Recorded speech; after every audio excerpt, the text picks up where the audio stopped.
Évangile. La marche quotidienne avec la parole de Dieu.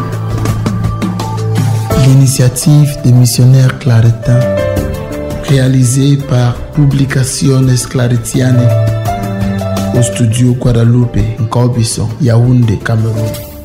Vendredi 9 décembre, Sainte Léocadie, Vierge et martyr. Lecture du livre du prophète Isaïe, chapitre 48, versets 17 à 19. Ainsi parle le Seigneur, ton Rédempteur, le Dieu saint d'Israël. Je suis le Seigneur ton Dieu, qui te donne un enseignement salutaire, qui te guide sur le chemin où tu marches. Si tu avais été attentif à mes commandements, ta paix serait comme un fleuve, ta justice comme les flots de la mer. Ta postérité serait comme le sable, et tes descendants nombreux comme les grains de sable. Ton nom ne serait ni retranché, ni effacé devant moi. Parole du Seigneur. Nous rendons grâce à Dieu. Qui marche à ta suite, Seigneur, aura la lumière de la vie. Heureux est l'homme qui n'entre pas au conseil des méchants, qui ne suit pas le chemin des pécheurs, mais se plaît dans la loi du Seigneur et murmure sa loi jour et nuit. Qui marche à ta suite, Seigneur, aura la lumière de la vie. Il est comme un arbre planté près d'un ruisseau, qui donne du fruit en son temps, et jamais son feuillage ne meurt. Tout ce qu'il entreprend réussira. Qui marche à ta suite, Seigneur, aura la lumière de la vie.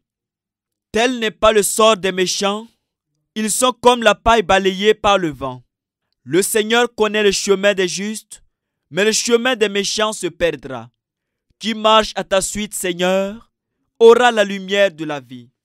Évangile de Jésus-Christ selon saint Matthieu, chapitre 11, versets 16 à 19. Jésus déclarait aux foules: à qui vais-je comparer cette génération? Elle ressemble à des gamins assis sur les places qui en interpellent d'autres. Nous vous avons joué de la flûte et vous n'avez pas dansé. Nous avons entonné des chants de deuil et vous ne vous êtes pas frappé la poitrine. Jean-Baptiste est venu, en effet, il ne mange pas, il ne boit pas, et l'on dit, c'est un possédé. Le Fils de l'homme est venu, il mange et il boit, et l'on dit, c'est un glouton et un ivrogne, un ami des publicains et des pécheurs. Mais la sagesse de Dieu se révèle juste à travers ce qu'elle fait. Acclamons la parole de Dieu. Louange à toi, Seigneur Jésus. Les deux lectures de ce matin font transparaître une certaine déception de Dieu. Dieu, à travers le prophète Isaïe, reproche à Israël de n'avoir pas écouté et mis en pratique ses commandements. La conséquence est qu'il a perdu la paix, la justice, et cela compromet sa descendance. Le Christ, comme Isaïe, raboue aussi ses contemporains pour leur comportement. Ces hommes intempérants passent le temps à dénoncer sans proposer, à ne voir que le mal partout.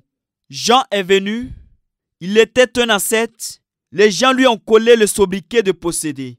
Jésus est venu, fréquentant les marginalisés, défendant les pauvres et acceptant toute invitation.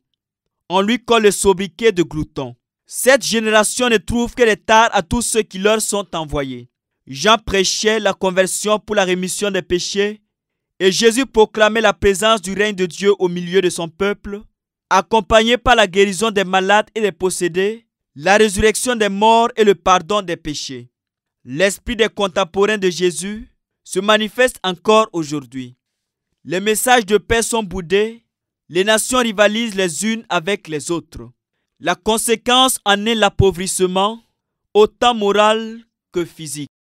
Vous venez d'écouter Évangile du studio Guadalupe, Nkobison, Yaoundé, Cameroun. Veuillez nous contacter au numéro 00237 694 43 82 09. Évangile, proclamez la bonne nouvelle et soyez bénis.